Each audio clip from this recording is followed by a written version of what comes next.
Debout Congolais, unis par le sang, unis dans l'effort pour l'indépendance.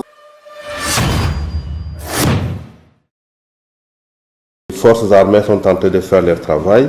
La guerre contre les Rwandais, nous allons l'emporter. Tous ces territoires conquis par ces derniers seront repris sans aucune forme de négociation.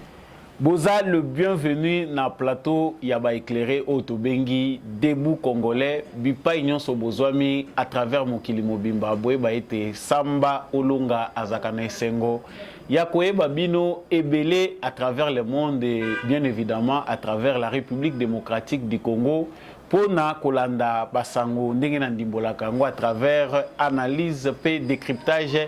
Il y a des informations sur la République démocratique du Congo. Ceux qui sont en Liboso rejoindre le plateau où il y a des bouts congolais na sengi na yo, au s'abonner pour au manquer d'actualité na biso et surtout ceux qui s'abonner, il y a ngo qui au commis moko ya ba éclairer pe membre actif ya émission Debout Congolais. N'hésitez pas, déjà dans les commentaires. Depuis Ville Nini, au rejoindre plateau ya ba éclairé. Depuis Ville Nini, depuis Pays Nini, ce que vous allez banda yamboka, vous allez rejoindre Bisso, P. Ça soutient na yo na FARDC na Bisso depuis quelle ville. En tout cas, vous avez ébélé, vous avez rejoindre Bisso à partir de France. Je remercie Bino Mingi ba franco-congolais oyo. Vous allez rejoindre plateau. Il y a debout congolais, kasi yambo émission oyo et banda nazaka na devoir. Il y a pour rappeler na ba commun de mortels que justice ya nzambe motomo côté aishapaka na contrôle nango justice ya nzambe erataka motomo côté soki okosala ka mabe o mibengi yanke to pe ozoko sala mabe o mibengi rusé to malin. Yeba yango ke liboso ya nzambe malin azalaka te, rusé azalaka te, yankepe moko te azalaka. Soko za décideur na mokili, yeba devant za komba, décideur azalaka te, ye moko nde décideur. Tôt ou tard, tu finiras par payer le prix de tes actes. Na l'excella kabino ngongate, ezali rappel à l'ordre. Conscience na we fait ça la kanaba acte yo posaka sala bilan comptabiliser oye ba balance na we za pencher côté nini ya mabe to ya malamu to e bana côté ya ma actualité na biso ya République démocratique du Congo à quelques mois des élections telles que prévues par notre constitution. Chaleur moko ezali makasi autour ya proposition ya loi ya Noël Tchani. Vous moni bien qu'il y a un kibino na plateau de Debout Congolais, moi Mikolo et l'équipe on a et la sujet Oyo.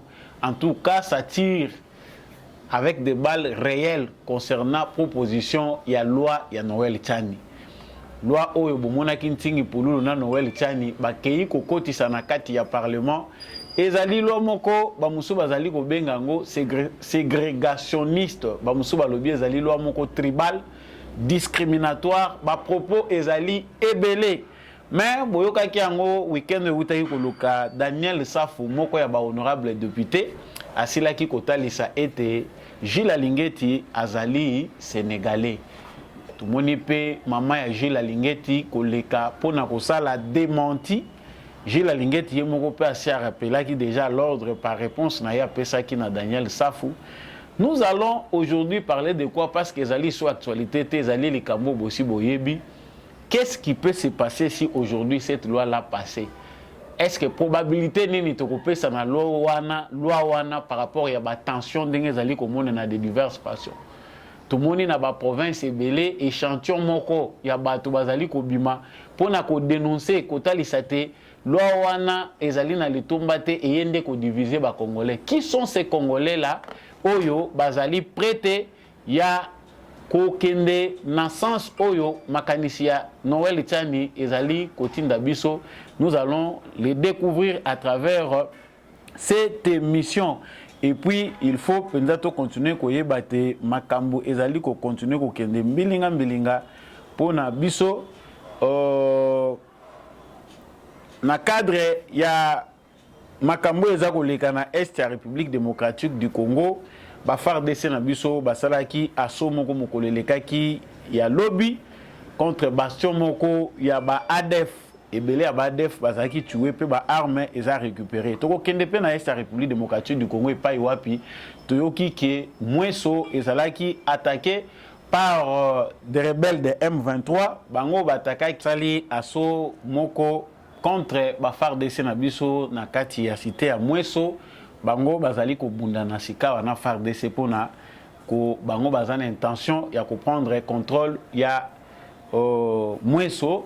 Et puis, tu bango que pendant ce temps, au Bitumba, ezali ko continuer na Est de la République démocratique du Congo, oyo, ba terroriste M23, bazali armée rwandaise, bazali ko continuer, ko bundisa ba FARDC na biso. Force régionale ya EAC, mandana bango, et komi na suka, bango, bazali ko senga renouvellement ya mandana bango pour na 6 mois mususu. Il faut pas que la bango 6 mois pour bango ba continuer mission na bango sur base ya ba recommandation ya ba assise ya Nairobi na Oyo ya Luanda. Selon pe agenda na bango, il faut ba déployer ba élément mususu ya ba force burundaise na Bunaga na pe na ba région mususu. Mais qu'est-ce qui fait que Bitumba ezali ko continuer et que M23 azali kolongwa d'une zone à une autre et que force régionale bazaka obligé bazala ba observateur? Est-ce que le gouvernement na biso a quitté koloba ouvertement que force oyo ebima na RDC ezali mituna na bino biano bokoki kozwa na kati émission oyo soki satisfaire binote ministre affaires étrangères azalaka bokozela mukola koloba. Voilà, toujours na cadre actualité na biso toyeba pete Félix Tshisekedi n'a pas reçu le ministre britannique de développement venu à Kinshasa pour les rencontrer. Ministre de développement de l'Afrique, pour la région de l'Afrique, Oyo Ezali, ministre moko britannique, ayaki na République démocratique du Congo, akutanaki solo na bato ebele, mais intention na ye ezalaki akutana pe na tata mokonzi ekolo. Foto yebake abandi tourisme na ye, uta ayaki Nandenga kuta ina batu mususu atikali ko kutana na président de la République te. Yango ezali inquiétude to moni elobami na ba journée belé ba jeune Afrique pe ba beteli yango c'était pour na nini Félix Tshisekedi à recevoir tes ministres britanniques et développement. Nous allons aussi parler de cette actualité tout en sachant que la Grande-Bretagne reste moko ya ba allié fidèle. Il y a Paul Kagame na régime na ye sanguinaire tant toza ko yeba ke ba sili ko bomate accord, il y a transfert, il y a ba immigré indésirable oyo bazali kokota na Royaume-Uni pona kotinda bango na Rwanda. Misolo pe se pesa mikuna 150 millions pour être Rwanda atonga ba infrastructure et ko permettre que ayambaka ba immigré wana. Félix Tshisekedi passe là d'ailleurs ko dénoncer ango pona kotalisa ke ndenge nini mboka lokola Royaume-Uni et pas wapi ba respecter ka droit ba koki ko continuer ko collaborer na mutu oyo azali génocidaire. Nous parlerons de cette actualité à la fin de notre émission. Liste ya bato bazako longwa toujours na kati ya FARDC pona ko rejoindre ba ennemi ezali toujours ko s'allonger. Le lieutenant-colonel John Gassasira Ntawenda vient de rejoindre le M23, c'était depuis hier. Hier à Kimi via moko ya ba pays na biso voisin awa accueilli ko rejoindre ba M23. Il s'ajoute à d'autres officiers rwandophones ou bien congolais d'origine rwandaise oyo de temps en temps baza obligé à kosala ka ba défection pour na kokende ko rejoindre le mouvement M23. Voilà tout pour les sommaires wanezali essentiel ya ba sujet toza ko aborder na bino sika awa poto luka éclairage na bino.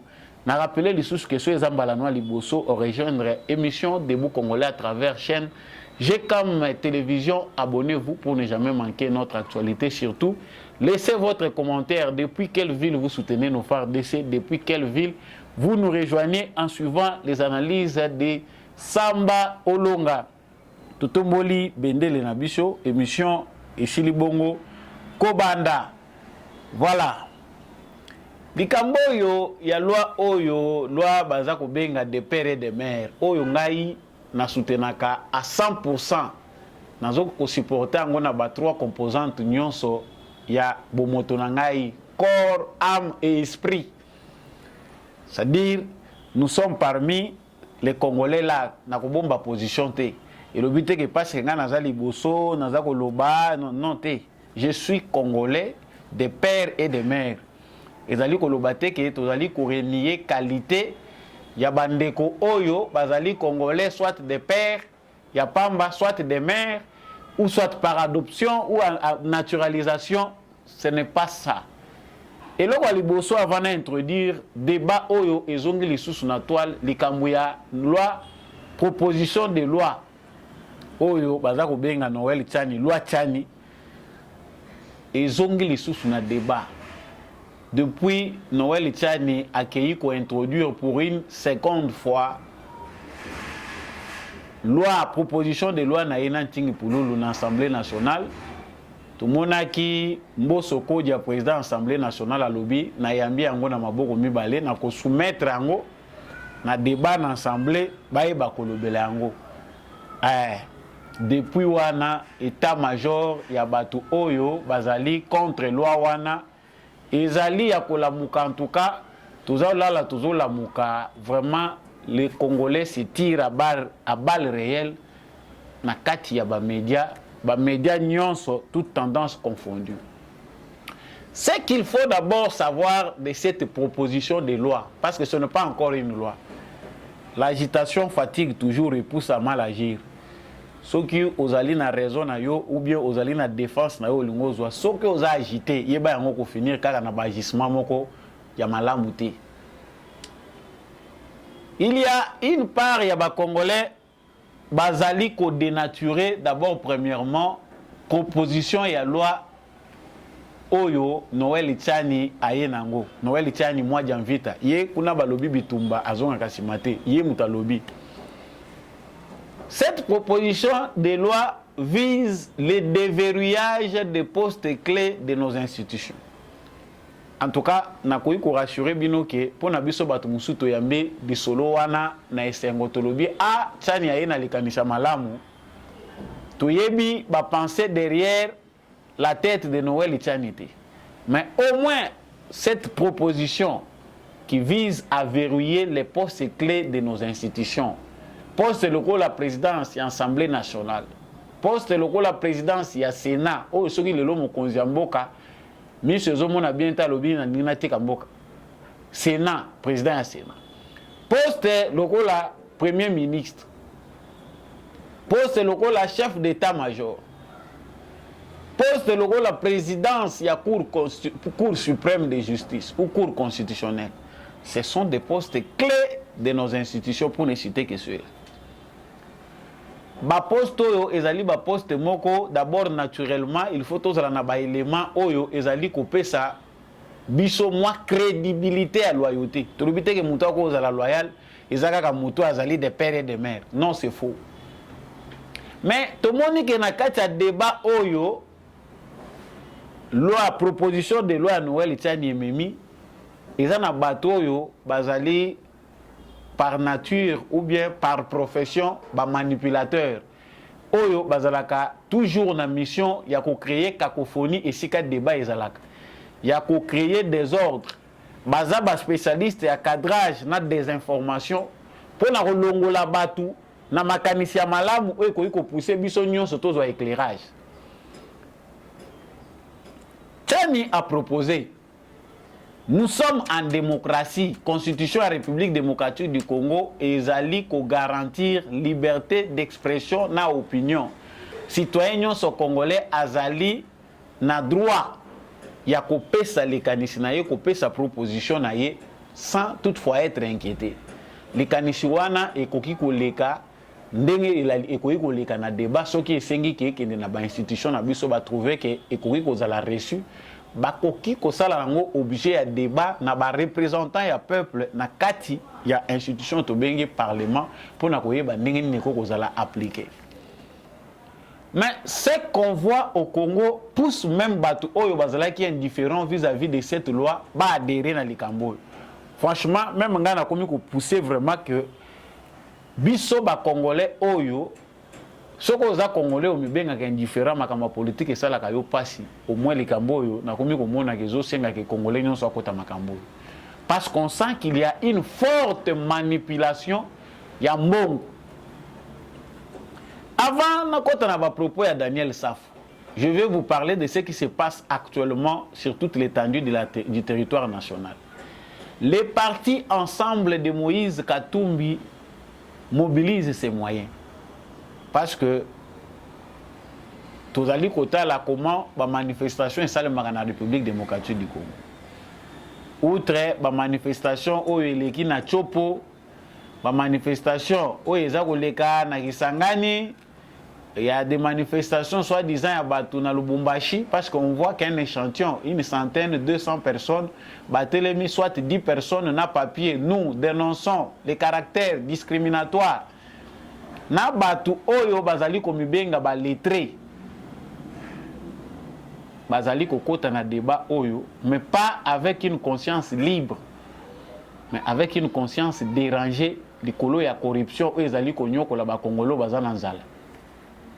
On a vu même récemment ancien gouverneur il y a Chopo, je pense, Chopo comme ça, Tony Bolamba, intervenir aussi dans le débat pour côté les méla citoyen Noël Tchani à lobby, c'est un Américain, oui. Ce qui Tchani Azali, bien sûr, Américain, qui on peut prouver, je pense que cette loi-là doit s'appliquer d'abord le Bosomo qu'on a yémoko.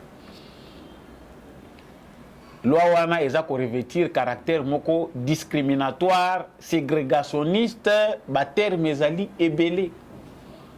Bon, jusqu'à tel point où biso to mitoni. Est-ce que ezali mbala liboso na mokili proposition à loi ya modèle oyebima? N'existe-t-il pas de pays dans le monde où pour devenir président de la République, il faut ozala tata na mama na yo bazali ba originaire ya mboka wana? Est-ce que mboka liboso ya kosala yango eza Congo? Je pense que non. Ya mibale batu na batu bazali na ba limite na bango bacha sur base ya loi fondamentale na bango pour na kopekisa ete na poste na bango ya président de la République n'importe qui aya te topé mopaya moko te aya na ba intention mabe ya kozipa wana. L'exemple des États-Unis ezali que kuna soko sali obotama na yo kuna te ata oza de père et de mère lokola biso okokomaka na yo présidenti wana eza clause na bango. Si aux États-Unis ba porte ezalaka polele na kanisi tous nos immigrés oyo baza kobotama na Congo baza kokende kuna bazo changer ba nationalité bango pe baza na possibilité ya ko postuler. Mais il y a des millions et des millions des Américains qui malgré leur savoir-faire ata baza honnête baza malamu ndenge nini par rapport à la constitution américaine, bakotikala ko koma bakonzi ya mboka ata mokete bakotikala ko kota te na ba certaines fonctions. Parce que ba américain selon conception ya ba loi na bango ba mona ke muto yo abotami libanda aza ko yana mupepe mususu. Bon, biso na contexte ezali ya biso. Ce que nous devons savoir. Na pesa bino na actualité wana sommaire lieutenant moko mususu colonel John Gasasira kolongwa na FARDC akei ko rejoindre ba M23. Les origines tant tous lango c'est un Rwandais d'origine. Il se retrouve dans notre armée. Loi et loi précédaka yango pour certains coutumes ezali yango muto yedaka que batu ba concevoir ba loi na bango. Pour certains, ils allaient vécu expérience ya batu, histoire et koki ko pousser batu, babota mobeko moko songolo pakala. Siko biso ba congolais. Qu'est-ce qui peut nous pousser à soutenir cette proposition de loi ya Noël Tchani? C'est que premièrement, nous sommes dans un pays le plus infiltré de la planète. Peut-être certains vont penser que nous avons exagéré. Ezali na armée mon côté ya mukili au nombre ya ba généraux na bango même ceux qui basala mixage bayamba bapaya baya ndenge na ndenge le nombre de généraux na bango ba expatriés bazali koleka ebele na kati ya armée na bango to na ba service na bango ya renseignement plus que les autochtones. Ça n'existe pas dans le monde entier.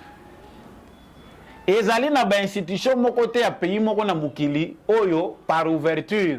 Même dans un contexte de mondialisation, bandimi que ba poste stratégique ya mboka na bango ezwama na bato moko bauta libanda parce que les gens que nous avons introduits dans notre armée c'est vrai pour na kopesa concession na bande na biso baza ko kanisaki ce sont des Congolais de père et de mère qui ont aussi sacrifié ces pays bango mutu basali pire na mboka oyo oui c'est vrai est-ce que cela maintenant doit nous pousser ya kotika ba porte nyonso polele parce que bande na biso lokola bandimaki ko trahir mboko biso peto ndimake mboka mwetika la désormais polele mutu nyonso akoki kokota comme dans un moulin. J'ai commencé par cette introduction, chers téléspectateurs, parce que ça commence à devenir grave.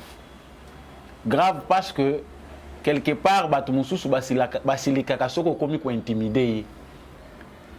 Il y a un crime te oyo biso toko tenir nango rigueur na Noël Tchani.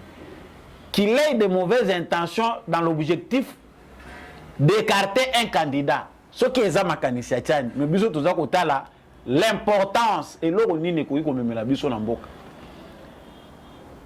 Awa tozali ko lobawa mbongo ezali ko circuler na kati ya République démocratique du Congo.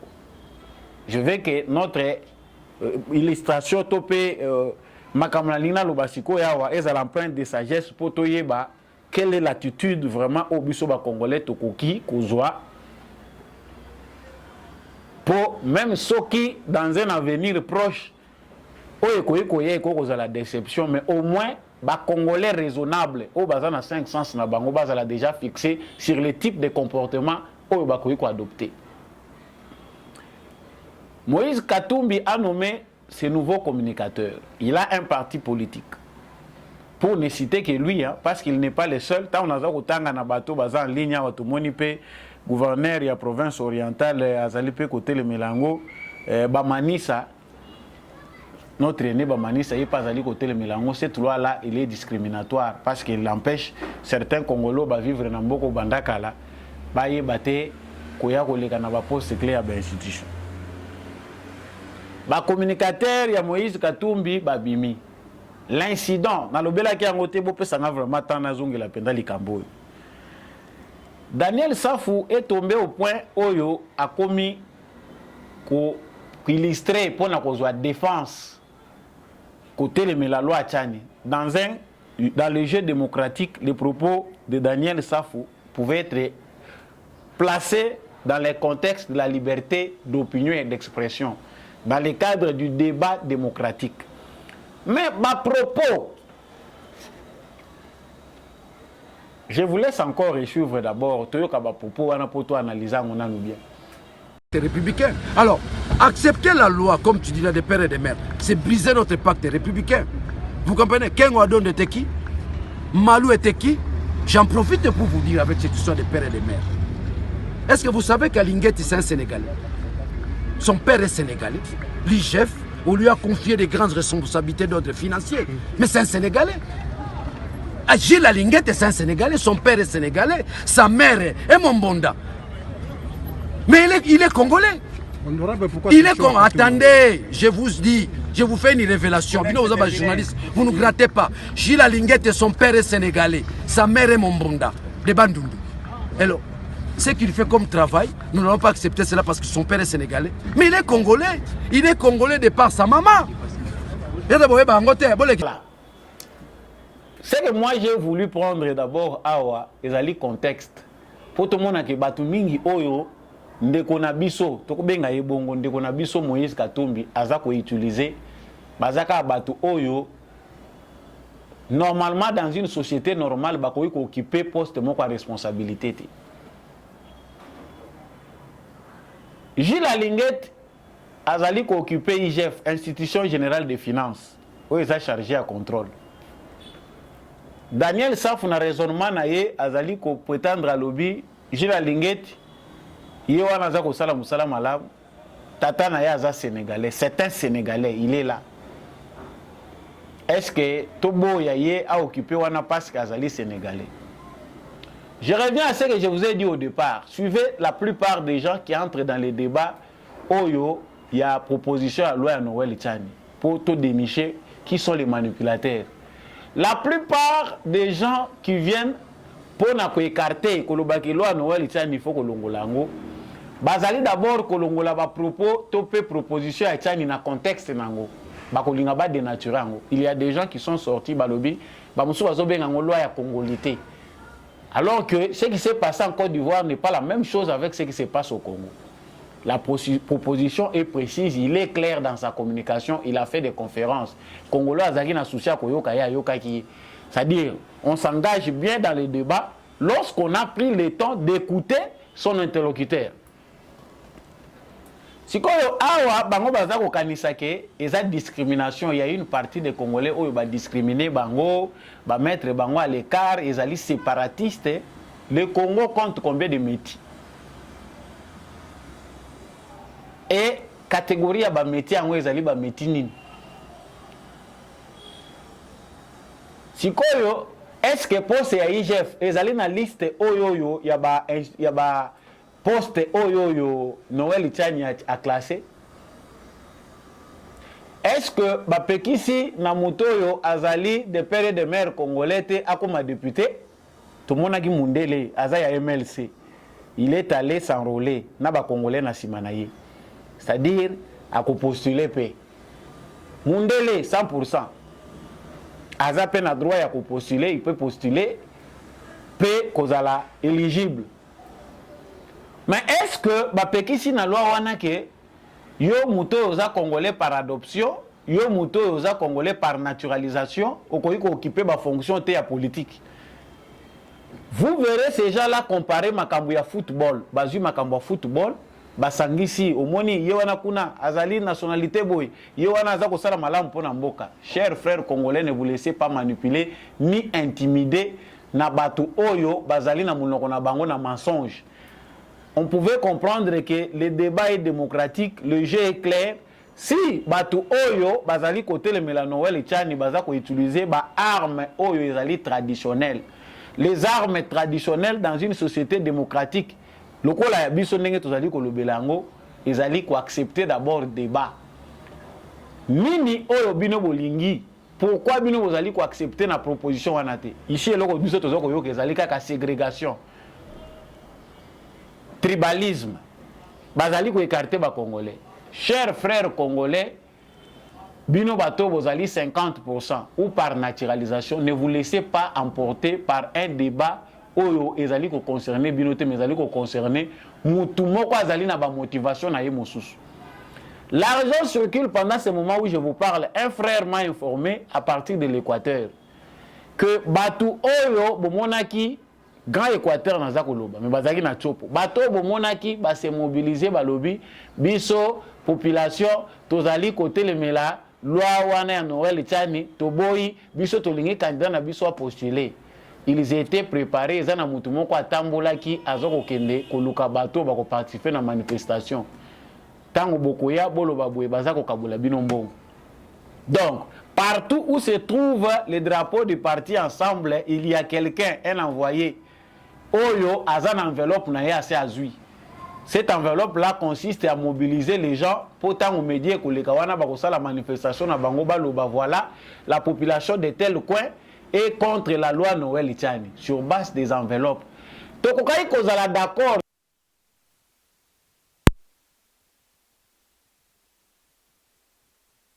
Le kuta na ye. Papa Agile azali nani? Muchakata. Kombo na ye nani? Mkei fudufu. Bobalani na ye awa. Na belila. Alors, Jules Alingete. Papa na aza Sénégalais te. Ajali kingalete. Ajali Muchakata. Musakata ya belila. Ya bendera, okay. E bongo yo za ekolo nini? Ngai Muchakata. Ah, yo za mbonda te. Te. Ah, maman. Ya sona? Te, tokuta. Oh. Mais c'est quoi le maman? Olobi papa ya Jules Alingete azali Musakata. Dozali Musakata. C'est quoi Musakata? Il y a secteur nini? Papa azalaki papa Jules Alingete. Azalaki nani? Azalaki Muchakata. Ngape Muchakata. Oyeji. Papa na ye azali Muchakata la bendera. Bendera. Ngai azali mutu ya Mushi. Mushi, okay. Parce que papa Zaki Kosala wapi? Atelier. Voilà. Tout le monde a dit que c'est simple. Awa, ce n'est pas discutable. Tant que moni, maman et Gilles Linguet, on comprend que tout est clair. Ce qui moutou azana maman na ye et qui va remettre azana ba parents na ye bazar ba congolais à remettre en cause l'origine na ye ba parents na ye ba kobima ba ndeko na ye ba kobima.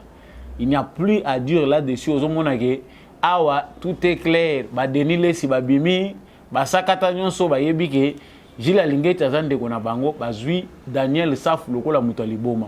La question simple à se poser est que débat où il y a qu'ils allaient éviter na biso nanu. Premièrement, en sachant wapi famille ata ya moko ba parents wana ya Moïse Katumbi to mona bango.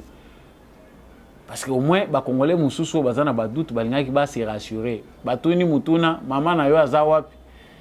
Mama na yo eske aza congolaise non te bakunda mama na nga awa. C'est que ezaki façon na ye ya soni lokuta wana ezaki kilo ya kolobaki mama na nga aza congolaise ya lobaki mama na nga bakunda ye awa. C'est que le fait que bakunda mama awa c'est que mama wana aza congolaise. Mais maman leki na yo azalaka te. Ba noko na yo bazalaka te. Soki bango nyonso basi bakufa, bana ba noko na yo bazalaka te ba bimato mona bango. Congolais zwa mayele. Très rapidement naza kokota na actualité oyo ya président Félix Tshisekedi aboyi ko recevoir ministre britannique de développement venir à Kinshasa pour les rencontrer. Motif, selon la presse, c'est son rapprochement avec les Rwandais et sa position par rapport à l'agression rwandaise. Et Salim Ekolomi Satou, ministre Oyo, à Telengani, na la République démocratique du Congo, Goma, Zongi, Kinshasa, mais à Tchali Kokuta Natena, Mokonzi, Yamboka. Est-ce que c'est obligatoire que le président de la République ayambaka ba ministre nyonso bakobanda koyawa avant to kotana na makambo etali Royaume-Uni? Le président de la République démocratique du Congo se déplace à KIP na États-Unis, a monani pe na président des États-Unis te officiellement. Akutani kaka na ba institution oyo ye azalaki na ba bosenga na ba échange pe azongi na ye. Donc ce qui ministre britannique aye poye baki akomaki penda ya solo na Congo, il faut kutanaka na président de la République. Félicitations na monsieur le président de la République parce que tout le monde qui maloba na biso pe et gomi kozwa moi poids. Et le but est que bateau nyonso il faut président c'est comme lokola moulin et ceux qui ne sont pas avec nous bazo ya kaka wana soka komi abimisi sourire ya lokuta ya mutema mabe pour la sabino que non je suis avec vous. Non. La Grande-Bretagne awa toza koloba bazana bango na tina ya ba congolais te. Kagame malgré manifestation ya ba congolais, malgré pression nyonso ba congolais batiaki que tolingi koyoka te Royaume-Uni a financé pays moko ya criminel. Muto yo aza ko agresser mboka ya batu, muto yo aza la base ya ba massacre ya ba millions de Congolais na ba Hutu akoki kozala soutenu te par un pays qui se dit des droits. En tout cas, maloba na biso ba Congolais, mobilisation na biso ba Congolais, elekaki nango na matoi na bango te. Ezaki na nango inutile. Tout ba gouvernement to moni awa premier ministre oya bango alongwaki akei oya ye tolobi ke ye akozala quand même opposé ye pe le sous la emboîté kaka pa oyo mususu ye c'est toujours la même chose, ils sont en otage bazali bato bazali téléguidé na ba multinational na bango ba sociétaire na bango basi ba mesani na bango minerai de sang bazo zongo via le Rwanda et l'Ouganda de manière facile et simple. Sikoyo biso awa na niveau na biso toza komona ngo ndire za problème. Ba médias français baza ko tiela ngo songi balobi le président Félix Tshisekedi n'a pas reçu le ministre du développement. Ministre ya développement ya Royaume-Uni. Aye na Congo ya solo pena Royaume-Uni azana besoin ya développement ya Congo yeko sankérir amona ndenge bato bazo souffrir eza poto ba façon nini tokoki ko aider ko collaborer na Congo. Non, non, non et non. On ne peut pas à la fois soutenir un régime où ils allaient contre le développement et à la même façon qu'on a la sous derrière le développement. N'a pas conséquence sur le régime Yamabé ou Bino Boza ko appuyer. Je pense que biso pe ba Congolais, il faut apprendre à ne pas accueillir certaines personnes. Il doit y avoir un nouveau pas à franchir dans le niveau de la présidence de la République. On sait que le président est très ouvert. Le président Nabiso Azali, Kolinga Kolakisa conflité, Azana a besoin d'amplifier le conflit. Mais dans la phase où tu commis au Mukili Mobimba, Balingi Bisote, il faut apprendre à boycotter certaines visites où ils ont la moquerie. Parce que tu bazana bangona bisote, Balingi Bisote. Bazoya akotinda mutuna bango pendant ce temps baza kotinda mbongo bazo financer Rwanda tonga kuna ba centre place nino kobanda koyamba ba immigré to kobanda kotindela yo. C'est pour eux le Rwanda est un pays de droit et Kagame est un bon leader à féliciter. Félicitations au président de la République. Ne pas accueillir ce monsieur, c'est un message aussi lancé na banglais. Baye bake biso tozaka kabanta bate tozaka bangulu na bangote. Ça s'ajoute dans le message où déjà Félix Tshisekedi a pesaki bango indirectement via les médias na bango. Journal na bango il a interviewé Félix Tshisekedi a pesaki bango clairement ils sont inconcevables. Comment un pays comme le Royaume-Uni où ils ont réputé na makambo à droit bakoyi kozala derrière un criminel. Ils en ont sensité. C'est que bon sens na niveau na bango exact malgré vérité éclatée au grand jour, tout le monde est obligé de faire un profil bas, jouer le profil bas pour na kolingate ko bimana likamwa soni ya boy. Le Royaume-Uni continue toujours. Pour na nini ba scandale na bango etondi na Rwanda. Ba scandale ya ba français, ba scandale ya ba anglais, ba scandale ya ba belge etondi na Rwanda ya basi oyo bakende ko landa ya ba bassin minene. Tant que ces politiciens là sont là, baza ko mona on dirait ceux qui te toucher Kagame directement. Nous aurons des problèmes avec lui et il risque de nous exposer. Chers Congolais, tous abissomoko. Félicitations au président Félix Tshisekedi. C'est désormais l'attitude d'Obisson sur les Congolais. Nous ne devons plus jouer l'hypocrisie. Batu bazana bisote, bazako lukaliwa Tshisekedi, balingi bonheur à Congolais. Bazo yana o soi-disant aide humanitaire, toyeko s'enquérir dans la situation. Ils viennent se moquer de nous. Des gens comme ça, bakoyi komona sourire na bisote to ko banda ko yamba bango ndenge moko te parce que nous sommes un pays accueillant, tout ça batu moko généré et que nous devons accepter du n'importe quoi.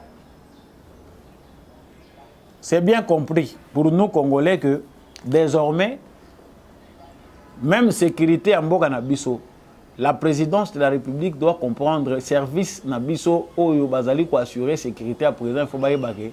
C'est vrai, le président de la République à sa foi, bako bomayete, bako sala ye mabete, mais sagesse ezalaka malamu.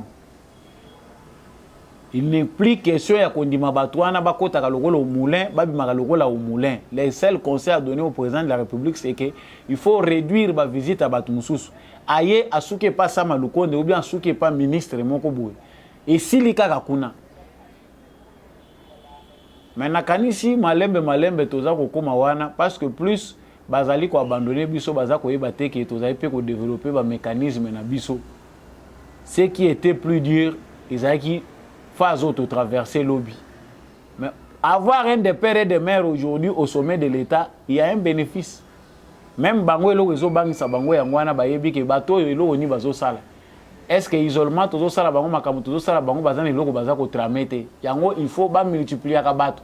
Bakendaka kotala tout ce qui se passe dans nos institutions parce qu'ils ont peur que bato bako ya ko développer stratégie moko boye ba surprendre biso. Et effectivement, pour qu'on nous respecte, nous devons le surprendre. Bitumbo il faut ici la peine à spectacle ba Congolais ba respecter biso pe atana likambo moko. Pendant ce temps, Bitumba ezali ko continuer na est de la République démocratique du Congo. Lobby 40 ADF bazalaki tué, 17 armes récupérées et plusieurs effets militaires similaires naba oyo ya RDF ezalaki récupérés. Donc Kagame na Museveni indirectement ba komi pe lisusu ko investir na kati ya ba ADF. Logo la mouvement principal oyo batu nyonso bazocha misu ici ekomi ba fait nyonso ya projecteur ils a déjà braqué likolo nango. Il faut aller alimenter. Il y a une poche d'insécurité au bazar ko luka ko créer na sima derrière les ADF. C'est-à-dire, il y a une catégorie ya batu oyo bazali ko se retrouver na ba bastion ya ba ADF alors que ce sont des militaires rwandais. Donc les ADF deviennent quelque part en partie batu oyo bazali pe alimenter na Paul Kagame parce qu'il a les soucis, il y a ko continuer ko exister, azana souci ya ko pérenniser règne na ye. Bitumba na mukolo lelo pona bato boza kolinga koyeba makambo eza koleka na est ya RDC. Bitumba ya mukolo lelo, une autre surprise pour notre armée. Na mweso armée na biso aza surpris na attaque ya ba M23. Bitumba eza kuna population aza obligé à s'écarter les sous. On signale que ba élément RDF baza tué 9, ba blessé bazali, ba affrontement ezali toujours continuer.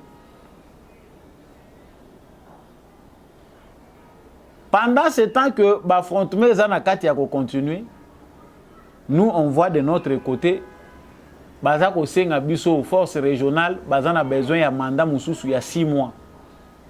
Alors que le bilan Tozako Sala il y a 6 mois awa est largement négatif. 6 mois oyo, ba millions et kenango ya pamba. Ba militaire wana baza risqué awa, tozwa na lobaki yango bana bakozala pa to ba belge basundula ka ya bango ba metiao ba musu ba komi ko poser biso problème awa ba musu ba landela tile lo ba mona batata na bango te ba militaire a ONU pe bazana ba o bango pe na ya mindele na ya batu mwindu bana oyo baza ko sundama awa siko cette fois-ci toza ko bakisela na basi na biso lisusu bana mususu ya ba militaire ya force régionale ya touro yo ba meti noir avec des gens inutiles dès le départ. Ils ont déjà connu que Balingi va créer ONU bis. Si 6 mois, Bazako Lukaba pesa bango, ils ont sous yanini. Et puis, bah précipiter Makambu. Ce qui fait c'est que dans la diplomatie, arrêta quitter hémorragie oyo yake, bah militaire angolais bah qui tapait déjà sur le terrain. Mais les na minute toza koloba awa, bah militaire angolais, Balinga qui passe à la paix déjà sur le terrain. Ne sachant pas quoi faire et par où commencer, alors que le plan est déjà là. Te ba militaire angolais pe bazako kita déjà contingent na bango pour avoir combien de contingents il y a ba observateur bateau bazako bundate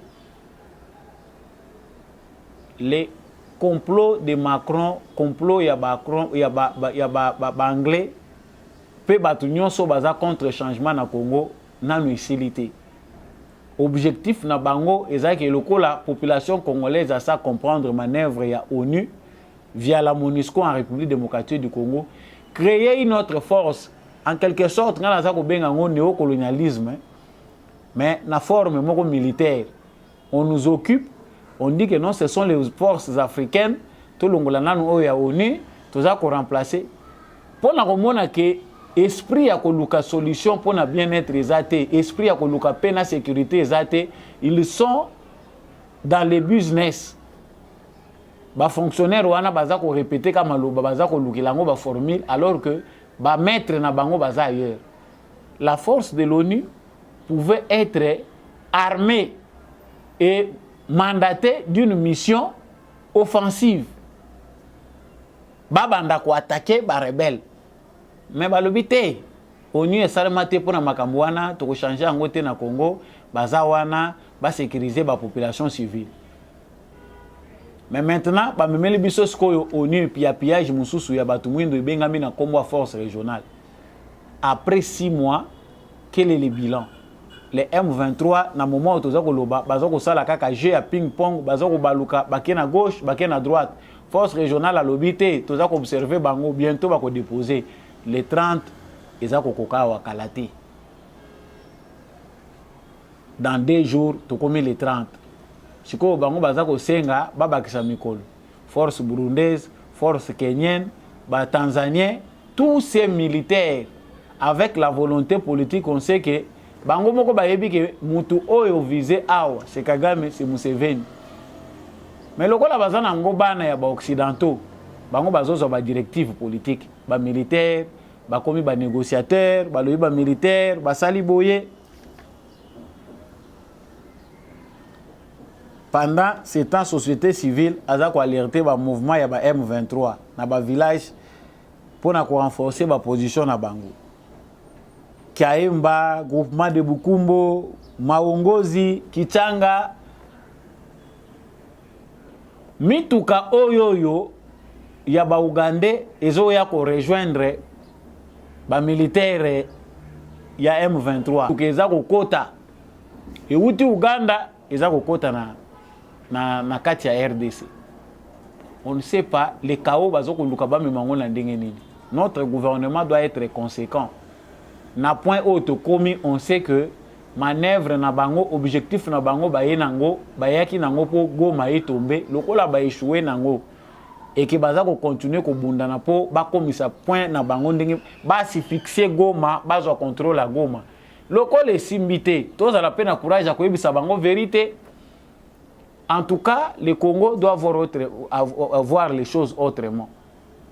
Même si manœuvre diplomatique, tu dis que non, pour éviter des problèmes, ils peuvent profiter de ça. Non. Tout comme un point où les choses sont tellement claires. Les Congolais n'en veulent pas de cette force. Les Congolais, na départ, balinga qui n'a pas de force. Si vous continuez à occuper bango jusqu'à quand? C'est facile de dire ce que les Congolais pensent. Mais nalinga qui n'a l'extra bino vidéo moko bolandango. Cette vidéo d'un blanc au binomoko bomoni pour élargir péchant vision à biso pour na bateau bazako kanisa ke bitumba tseke azako bunda eza ya berere na ye na ba kora signaki. Suivez cette vidéo et puis on revient. Excusez-moi, je reviens sur cette émission. On en avait parlé avec M. Éric Lubin. Oui, absolument. On avait fait une très très belle émission. Et ce qui était intéressant, c'est que on n'en parlait pas du tout à l'époque. Et oui. Et c'est revenu sur le devant de la scène avec la visite du président Macron. J'ai été très surpris en écoutant le président Macron l'autre jour, quand il s'est adressé d'une manière un peu méprisante au président Tshisekedi, parce qu'il a dit quelque chose qui est faux. Il a dit, ça fait 20 ans que vous n'êtes pas capable de régler le problème de votre rébellion dans l'Est du pays. Or, ce n'est pas vrai.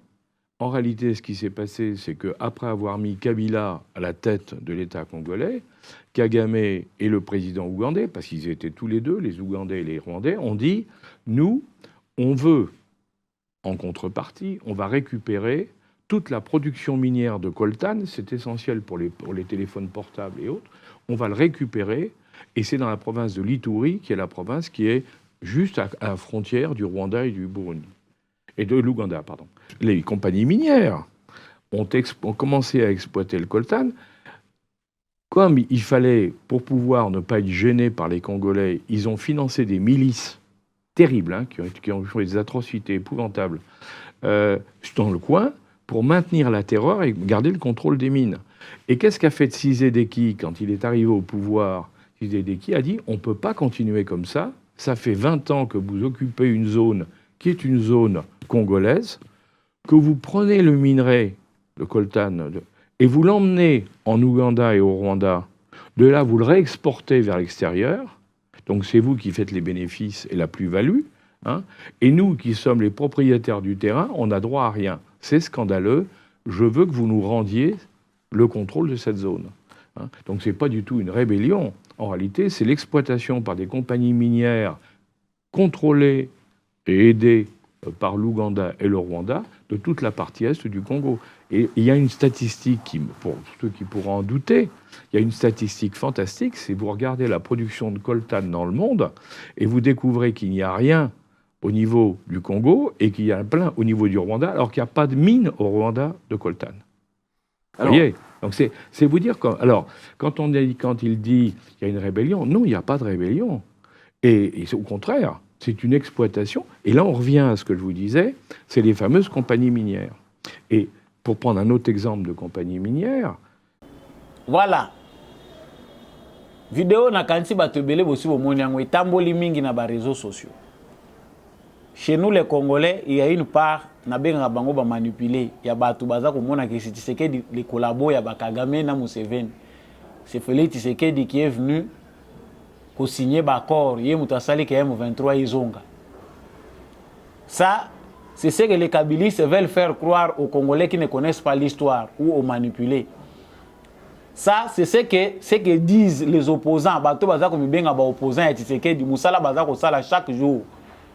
Oh bango bazo bisa ba Congolais angwana. Lokola biso to lingaka soko moni loposo pembe mutezo lobo pesi valeur na poids. Bolandi tata wana makambo aza koloba. Où est la pomme de discorde? La pomme de discorde déjà que Museveni na Kagame basi bazwa Congo bilanga na bango. Basi bazwa pe Ituri na bango, baza kozwa pe bisika na bango, bango baza ko exploiter, mindele bazwa ko zolepa na bango. Il est difficile pour eux d'abandonner. Tshisekedi est venu, ay lakisi bango, biso toko ko continuer te, bino bo exploiter ka bozwa ka biso mo bakole loko tozo zelo côté. Il a essayé de tenter toutes les méthodes possibles pour convaincre bango que en tant que voisin tokoki ko vivre na relation de bon voisinage. Botika ba méthode oyo, toyo kana, c'est pour l'intérêt de toute la région. Loko la région mitu ya bato esi etenga mabango nyonso balingi na bango kaka et continuer kozala na moyibi comme ça biso tozwaka na kafouillage. Et c'est là où se trouve le problème. Tina baza ko luka ko bomela Tshisekedi elobami clairement na kati ya vidéo oyo. Pour vous qui cherchez à comprendre, c'est simple, n'habitez etikali tozwa nani aya koloba. Mais nyonso esi elobami mutu ya Tshisekedi baza ko luka ngo pona nini tina yangwana elobami. Donc pona kosukisa bandeko na biso oyo bazali na Belgique, nos frères rwandais, boye baki ba nomele bino ambassadeur ya sika Vincent Karega qui venait de la RDC, il a été expulsé ici. Akei Kagame Monika aza pion moko très important atindie na Belgique. Bisika lekaka bibembeti kalaka. Bisika lekaka makamuka ya mabeti kaka. Kaka konome ba nomagi il a été nommé au Congo avec mission. Il y a chaque fois qu'on provoque le gouvernement congolais na ba propos na yi. Ti na départ na ye musala bande ko sala yangwana. Il a laissé un réseau ici de jeunes congolais affamés au batikali na ba réseaux sociaux musala ya ko soutenir Rwanda. Et Luana ye kuna bino ba opposant ya Kagame na Belgique, on n'a rien à vous apprendre. Vous connaissez bien sa mission comme partout où il est passé. Musala na ya sala kaza agent renseignement na ye. Ceux qui bolingi matanga te prenez vos distances et sachez comment vous protéger. Voilà, chers téléspectateurs, émission na biso ya lelo ekomi na suka nazaki na isengo ya koyeba bino ebele na etando ya GCAM télévision. Merci na bino nyonso ba éclairer ya mokili mobimba. Botika ka na commentaire depuis ville nini, depuis wapi bozali ko soutenir FARDC. Merci na bino batu boza ko commenter. Merci mingi na ndekombi ya chaque azaki na sima etando oyo po ete émission oyo ekoma epai na bino. Na remercier pe mingi apôtre Gérard Kabea les capable pour na opportunité à représenter émission na GCAM télévision. Merci na Jean-Louis Timbalanga, l'homme de la vérité des urnes. Merci beaucoup à monsieur le maire adjoint Boniface Mpunga, maman Bilonda, merci à papa Kennedy Mukendi, merci à maman Lisette Mongendou que je ne vois presque plus. Merci na bino nyonso oyo boza komema na motema bendele ya ekolo Congo. Bino nyonso boza ka FARDC na motema samba oleonga alela bino fort. Merci na bino tout le monde na émission oyo ekoya.